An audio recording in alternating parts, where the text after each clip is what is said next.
আমরা ইপিকাক করব, ইপিকাক একদমই ভিন্নভাবে করব। আপনারা সবাই ইপিকাক জানেন, ইপিকাক আমি আজকে একদমই ভিন্নভাবে করব, কারণ ইপিকাকে আমরা যেটা আজকে আলোচনা করব এটা কোথাও আলোচনা হয় না। কারণও খুব ইন্টারেস্টিং।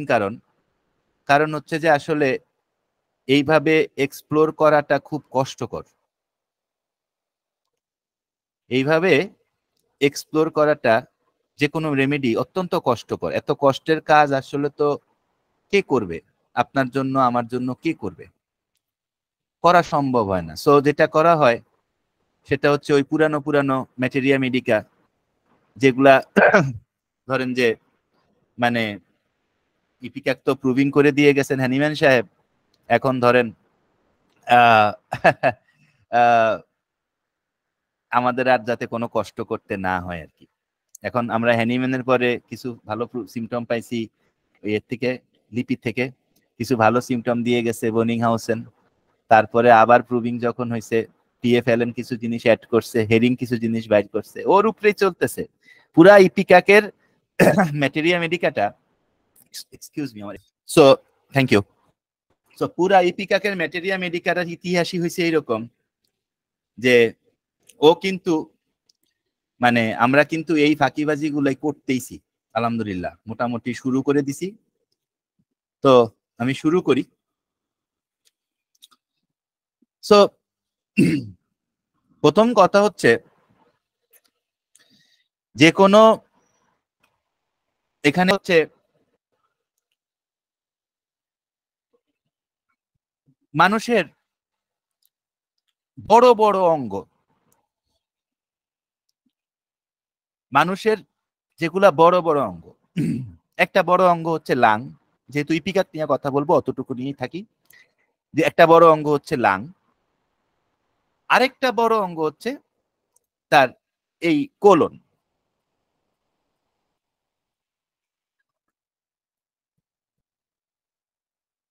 এদের মধ্যে যদি কখনো কোনো প্রলংড গ্যাঞ্জাম চলে, একটা সিওপিডির রুগী, ক্রনিক অবস্ট্রাকটিভ পালমোনারি ডিজিজ, একটা সিওপিডি স্টেজ 2 স্টেজ 3 রুগী আপনি পাইছেন, আপনি কোনোভাবেই রুগীটাকে বের করতে পারতেছেন না।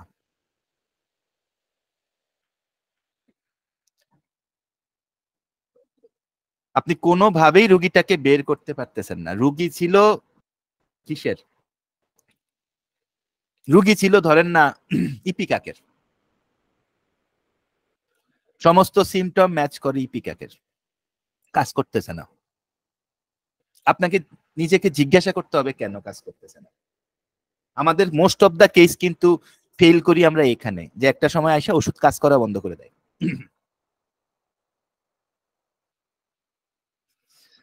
তা আপনি হ্যানিম্যানের সূত্রে যাবেন, গেলে আপনি ওইখানে পাবেন কি, যে আচ্ছা ঠিক আছে দেখো এখানে কোনো ব্লকেজ আছে কিনা according to the chronic disease, miasmatic blockage আছে কিনা। আচ্ছা ঠিক আছে মায়াজোমেটিক ওষুধ একটা দিলেন বা একটা নোসোডি দিলেন, হোয়াট এভার। সিরাজ ভাই ক্যামেরা বন্ধ করেন। বা একটা নোসোডি আপনি দিলেন, কি হবে? কিছুদিন কাজ করবে, আবারও কি আপনি নোসোড দিবেন?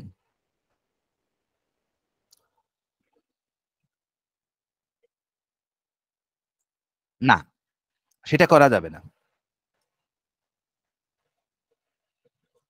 এরপরে আপনাকে যেটা করতে হবে, আপনাকে ম্যাটেরিয়া মেডিকা খুঁজা বের করতে হবে যে ইপিকাকের এই লক্ষণগুলোর উপরে, যে আমি তাকে ইপিকাক দিছি, এই লক্ষণগুলোর সাথে মিনারেল কোন রেমেডি গুলা সবচেয়ে কাছাকাছি আছে এই লক্ষণের।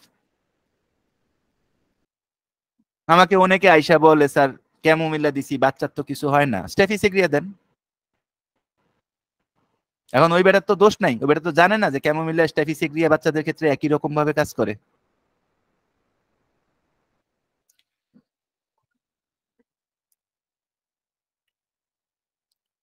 সো এই জিনিসগুলো আপনাদের মাথায় রাখতে হবে। কেন বলছি, আমি যখন প্রেজেন্টেশন শুরু করব, এখনই করব, আপনারা তখন ইনশাল্লাহ বুঝতে পারবেন।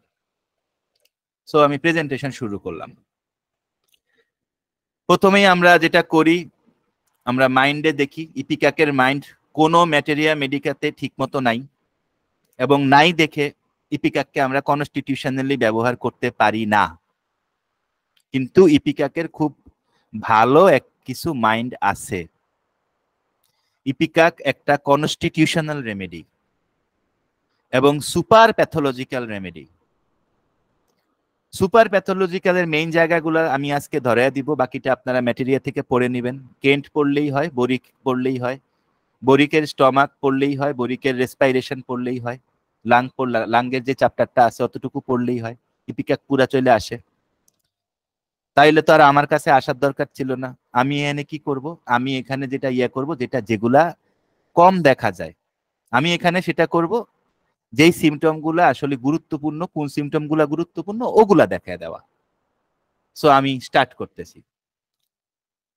ফার্স্ট কথা হচ্ছে ইপিকাকের একটা রুব্রিক আছে, এটা হচ্ছে মাইন্ড গভর্নমেন্ট।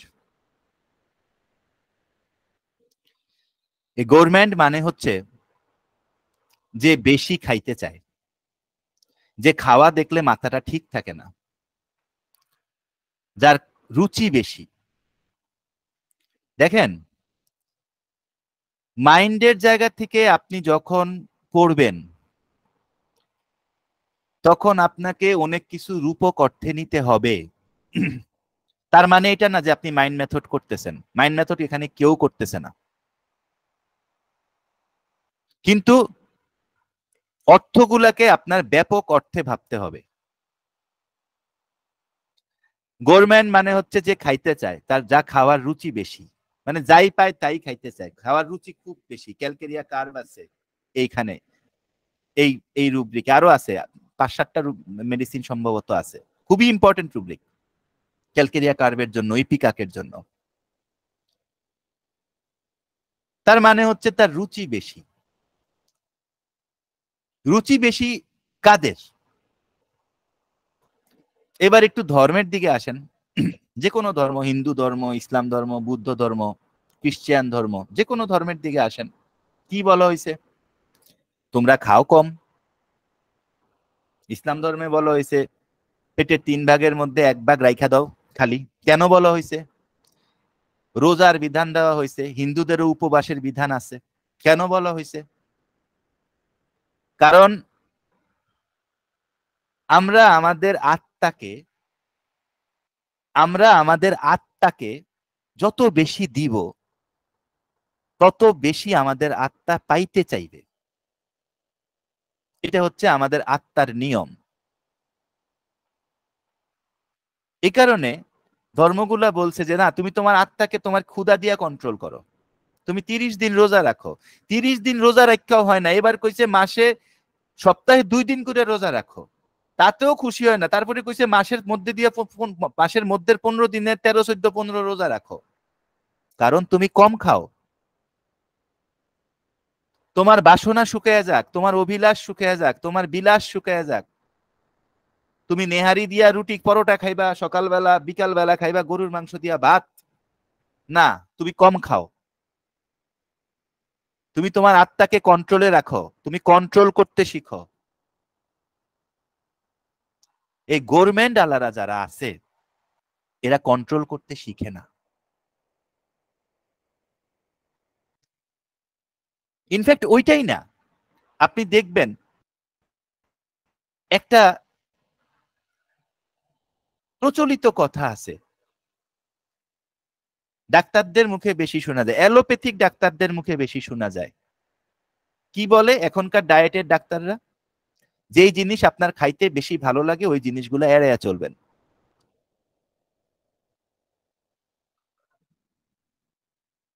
আমাদের কৌটিল্য যে অর্থশাস্ত্র লেখছে, হিন্দুদের কৌটিল্য অত্যন্ত ইম্পর্টেন্ট লোক, অত্যন্ত ইম্পর্টেন্ট লোক। উনি লিখছে কি,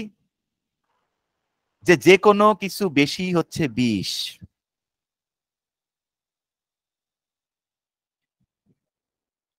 তোমরা কম খাও। কিন্তু ইপিকাকের লোক কম খাইতে পারে না, এদের তৃপ্তি হয় না, এরা তৃপ্তি মতো খায়, প্রচুর পরিমাণে খায়। আপনারা দেখবেন আপনারা কখনো অটিজম স্পেকট্রাম ডিজিজের বাচ্চা দেখলে দেখবেন এদের খাওয়ার কোনো আল্লাহর রহমতে অভাব নাই, কারণ হি সিক। ঠিক এইভাবেই যারা বেশি খায় এরাও কিন্তু সিক। এখন ইপিকাক কেন বেশি খায়? ইপিকাক বেশি খায় কারণ তার মনের মধ্যে তার চাহিদার কোনো অভাব নাই, মাইন্ড ডিজায়ার ফুল অফ।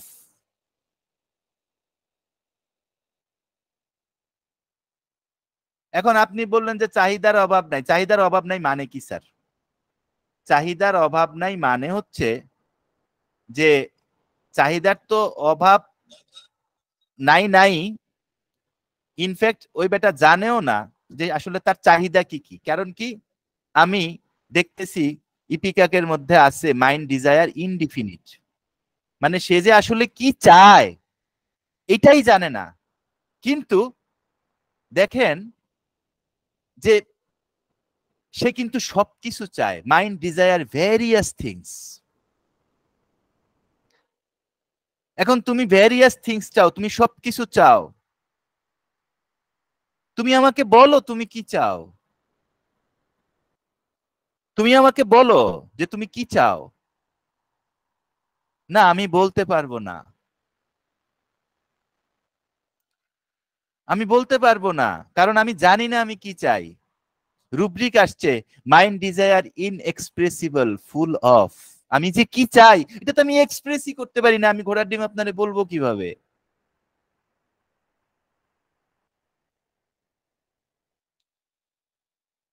এটা তো আমি জানি না। এবং এটা কিন্তু শুধু খাওয়ার ব্যাপারে না, এটা তার সবকিছুর ব্যাপারে। এটা তার সবকিছুর ব্যাপারে, পয়সা কামানোর থেকে শুরু কইরা, খাওয়া দাওয়ার থেকে শুরু কইরা, লাইফ স্টাইল থেকে শুরু কইরা সবকিছুর ব্যাপারে। লাইফ স্টাইল থেকে যে এটা আসতেছে আমরা কিভাবে বুঝবো?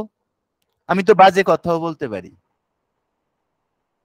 আপনি কিভাবে বুঝবেন এটা যে লাইফ স্টাইল থেকে আসতেছে? কারণ কি, কারণ হচ্ছে যে লাইফ স্টাইল থেকে কোনো ডিজিজ না আসলে আপনার তো পেটের অসুখ হইতে পারে না। সমস্ত অ্যাবডোমিনাল, সমস্ত ডিউডেনাল কমপ্লেইন হচ্ছে লাইফস্টাইল ডিজিজের একটা প্রতিভূ, ডায়াবেটিস থেকে শুরু করে সব। আপনার পাইলস হয়েছে, আপনি হাঁটেন না, আপনি মদ খান, আপনার পাইলস হয়ে গেছে, তাই না? তাইলে এটা লাইফস্টাইল থেকে শুরু করে, পয়সার থেকে শুরু করে সবকিছু কিন্তু মানে সে জানে না সে কি চায়। কিন্তু মানুষ তো, সে তো মানুষ। এজ এ রেজাল্ট যেটা হয় যে এই চাহিদাটাই, এই জিনিসটাই সব সময় যেটা হয় সেটা হচ্ছে যে তার সব দিকে ছড়াইয়া পড়ে। আচ্ছা, সব দিকে ছড়াইয়া পড়ে মানে কি স্যার? সব দিকে ছড়াইয়া পড়ে মানে হচ্ছে আজকে আমি আর মহারাজ মনির আমাদেরকে দুইজনকে আমরা চিন্তা করলাম যে না, আমরা একটা কাজ করি, আমরা আজকে সারা রাত্রে ঢাকায় গাড়িতে কইরা ঘুরবো। তো গাড়িতে গাড়ি নিয়ে আমরা একটা বাইরে হইলাম। মনির ভাই আমারে কইলো, তারিক ভাই গাঁজা খাবেন নাকি? আমি বললাম চলেন আমরা একটু গাঁজা খাই আসি। তারিক ভাই চলেন, ওই যে আবহানী মাঠের পিছনে প্রচুর পরিমাণ জুয়া খেলা হয়, চলেন আমরা একটু জুয়া খেলে আসি। চলেন একটু পিককে যাই, শাহবাগের পিককে যাই, পিককে গিয়া দুই দুই বোতল মাইরা দিয়ে আসি, দুইটা পেগ মাইরা দিয়ে আসি। সব দিকে ছড়াবে, সব দিকে ছড়াবে। চাহিদা এমন একটা জিনিস, খুব ছোট্ট করে শুরু হয়।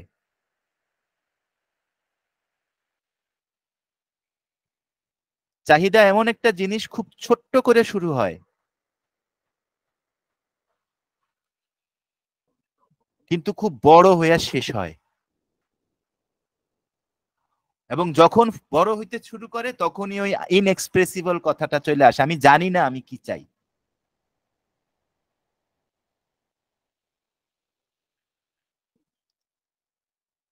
কিন্তু আপনি তো মানুষ, আপনি তো হিউম্যান বিইং, আপনি তো আপনার জীবনের সব চাহিদা পূরণ করতে পারবেন না। এটা সম্ভব না, এটা হয় না। কিন্তু যখন আপনি চাহিদা পূরণ করতে না পারতেছেন, তখনই আপনার কি করতে হইতেছে, আপনি নিজে নিজে নিজেকে দুর্ভাগ্যবান মনে করতেছেন।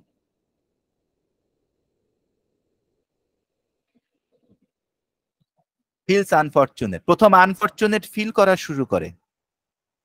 এরপরে কি হয়, এই আনফরচুনেট ফিলিংটা যে আমি দুর্ভাগা, আমি দুর্ভাগা, আমি দুর্ভাগা, এই জিনিসটাই কি হয়, তার ডিলিউশন লেভেলে চলে যায়।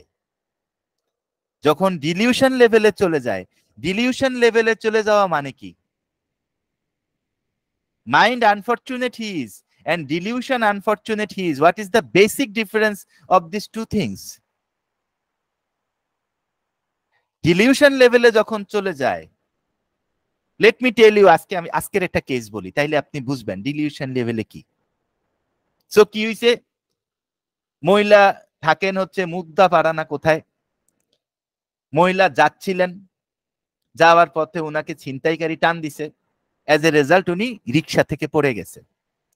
রিক্সা থেকে পড়ে যাওয়ার পরে উনি কিছুক্ষণ অজ্ঞান ছিলেন, উনার ব্যাগ ট্যাগ সবই নিয়ে গেছে। উনার পাশে একজন ছিলেন, সেই ভদ্রলোকের কারণেই হয়তো বা উনাকে হয়তো কেউ চিনতেন, বা কোনো কারণে উনার হাজবেন্ডের সাথে যোগাযোগ করা হয়েছে। হাজবেন্ড প্রায় 1.5 ঘন্টা পরে আইসা মহিলার একটা দোকানের থেকে তুলে নিয়ে গেছে, নিয়ে হাসপাতালে নিয়ে গেছে, কেউ নেয় নাই কিন্তু। এবং মহিলার হাজবেন্ড বেকার, অনেক পয়সা খরচ হয়েছে, কারণ উনার একটা টিবি হাড়টা ভেঙে গেছে, অনেক পয়সা খরচ হয়েছে। ওই বেটা কিন্তু বহু কষ্ট করে এইটা করছে, চিকিৎসাটা উনি করাইছেন। সো কিন্তু আমি দেখতেছি যে কথা যাই হোক না কেন, মহিলার কিন্তু হাজবেন্ডের উপরে তার বিরক্তি যাচ্ছে না। কারণ কি, তার কিছু স্মৃতি আছে তার হাজবেন্ডের সাথে, হয়তো সেগুলা ভালো না।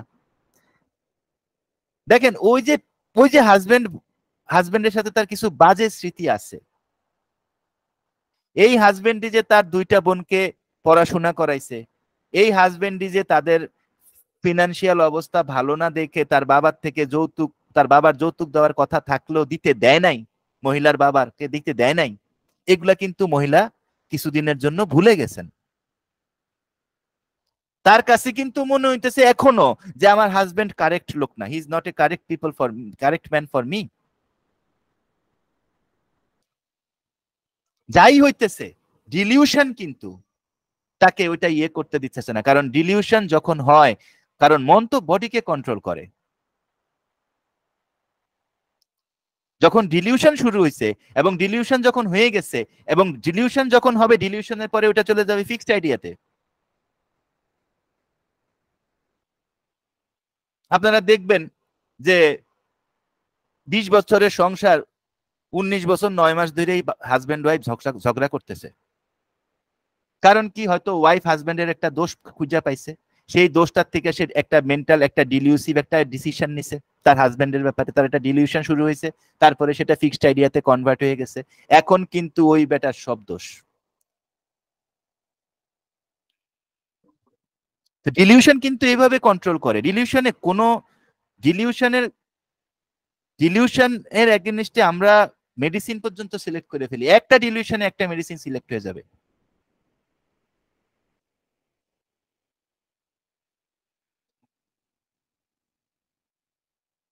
তাহলে তার ডিলিউশন আসতেছে, সে আসলে একটা দুর্ভাগা। এখন দুর্ভাগা মানুষ কি করবে, সে তো দুর্ভাগা, অভাগা যেদিকে যায় সাগর শুকায়া যায়, এটা হচ্ছে তার ডিলিউশন। এখন কি হবে, সে আস্তে আস্তে সবার থেকে ডিসকানেক্টেড হয়ে পড়বে। কিন্তু এই যে ডিসকানেক্টেড সে হয়ে যাচ্ছে, তার সমস্ত কানেকশন গুলার থেকে সে ডিসকানেক্টেড হয়ে যাচ্ছে, তার সমস্ত পরিচিত মানুষ অপরিচিত মানুষের থেকে সে ডিসকানেক্টেড হয়ে যাচ্ছে, ঠিক আছে, তারপরেও কিন্তু তার ডিজায়ার কমবে না, তার চাহিদা কমবে না। এখানে ডিজায়ার মানে চাহিদা, ঠিক আছে। এবং এই চাহিদার মানে হচ্ছে, চাহিদাটার না কমার লেভেল হচ্ছে ইনসেইন, অপ্রকৃতিগ্রস্ত পাগলের মতো তার চাহিদাটা থাকবে। এটা কিন্তু শারীরিক চাহিদার কথা বলা হয় নাই, ম্যাটেরিয়াল চাহিদার কথা বলা হয়েছে। বাস মানে মানে টাকা পয়সা, ঠিক আছে, পজিশন, এগুলার কথা বলা হয়েছে। স্টেফিসিগ্রিয়া কিন্তু, সরি, ইপিকা কিন্তু স্টেফিসিগ্রিয়ার খুব কাছাকাছি, একটু পরে বলতেছি কিভাবে কাছাকাছি, কিন্তু পার্থক্যটা হবে এখানে, কারণে অনেক কথা বলছি আমি। একটু পরে দেখবেন ইপিকাকার স্টেফিসিগ্রিয়া কত কাছাকাছি। এ কারণেই আমি আগের ক্লাসে স্টেফিসিগ্রিয়া করাইছি, ঠিক আছে। সো এখন কি হচ্ছে, এখন খেলাটা কি হচ্ছে, এই যে পুরা জিনিসটা হইলো এর সাথে, এর কারণ কি? এই যে সে প্রচুর খাইতে পছন্দ করে, এর কারণ কি? এই যে তার কি পরিমাণ চাহিদা সে নিজে বলতে পারে না, এর কারণ কি? সে যে এক্সপ্রেস করতে পারে না সে কি চায়, এর কারণ কি? কারণ হচ্ছে তার লোভ।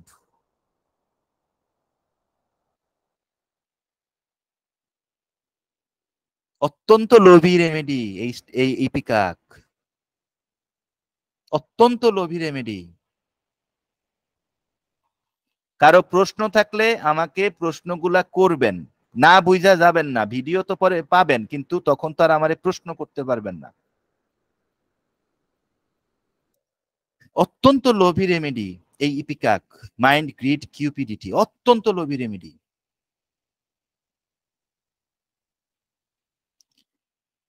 এইবার আপনাদেরকে আমি আরেকটা রুব্রিকের সাথে পরিচিত করাবো।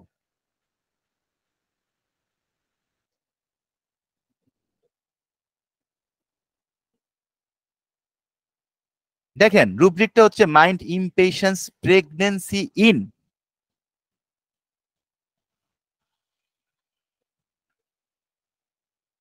প্রেগনেন্সি কি জিনিস? পেটের মধ্যে বাচ্চা ধরা প্রেগনেন্সি, সেটা আক্ষরিক অর্থ। বিশালতার অর্থে প্রেগনেন্সি কি জিনিস? বড় অর্থে প্রেগনেন্সি কি জিনিস?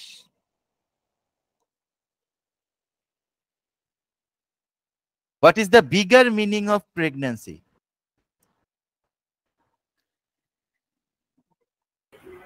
বিগার পরিপূর্ণতা। মিনিং, হ্যাঁ বলেন। পরিপূর্ণতা, পরিপূর্ণতা। না না না না না, পরিপূর্ণতা না, অনেক বড়, অনেক বড়। প্রেগনেন্সি অনেক বড় জিনিস, পরিপূর্ণতা না। পরিপূর্ণতা একটা অর্থে, প্রেগনেন্সি পরিপূর্ণতা না, ওইটা আপনি ডেলিভারি বলতে পারেন পরিপূর্ণতা, কিন্তু প্রেগনেন্সি আরেকটা জিনিস। প্রেগনেন্সি হচ্ছে বৃক্ষ তোমার নাম কি, ফলে পরিচয়।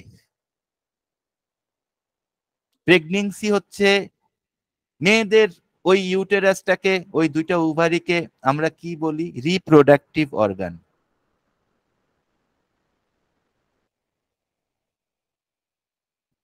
মানে এখানে কোনো কিছু প্রোডাকশন হয়, মানে তার পেটের মধ্যে, তার ইউটেরাসের মধ্যে যা আছে সেটা আসলে একটা প্রোডাক্ট।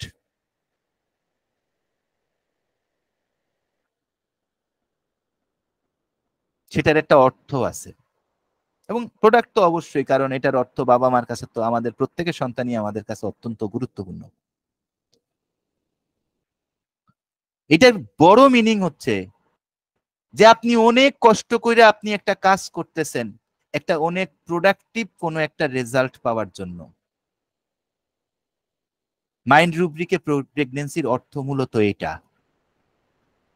আপনি অনেক কষ্ট কইরা, আমাদের শরীরে দেখেন, আমাদের মা বা বোনেরা আমাদের জন্য কি করে, আমাদের শরীরে একটা কাঁটা ঢুকলে, এটা বড়ই গাছের কাঁটা ঢুকলে আমরা পাগল হয়ে যাই,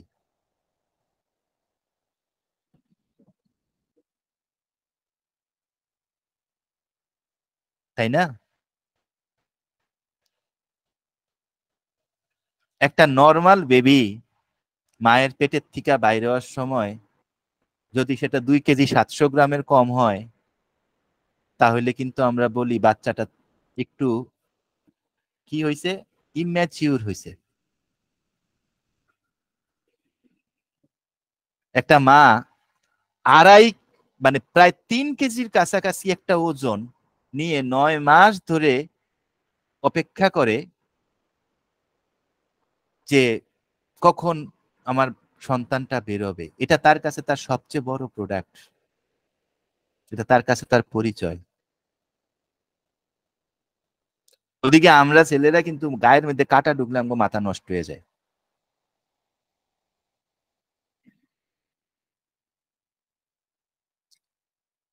প্রেগনেন্সি হচ্ছে তার সবচেয়ে ইম্পর্টেন্ট কাজটা, যেটার জন্য সে অনেক কষ্ট জীবনে করছে।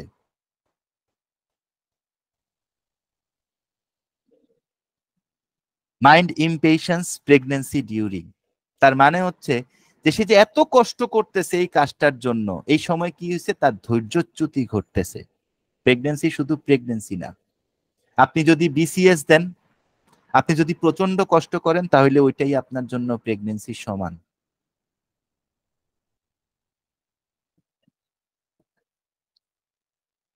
আপনি যদি ওই সাগর পাড়ি দিয়ে ওই ইউরোপে ঢুকতে চান, ওইটাই আপনার জন্য প্রেগনেন্সির সমান।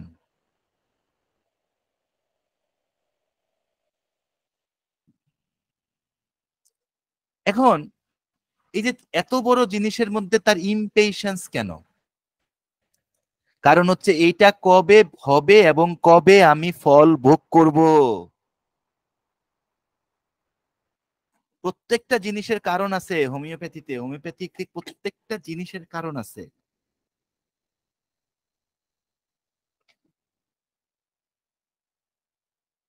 এটা কবে হবে এবং আমি কবে ফল ভোগ করব, কারণ কি ওই যে গভর্নমেন্ট, ওই যে গ্রিডি,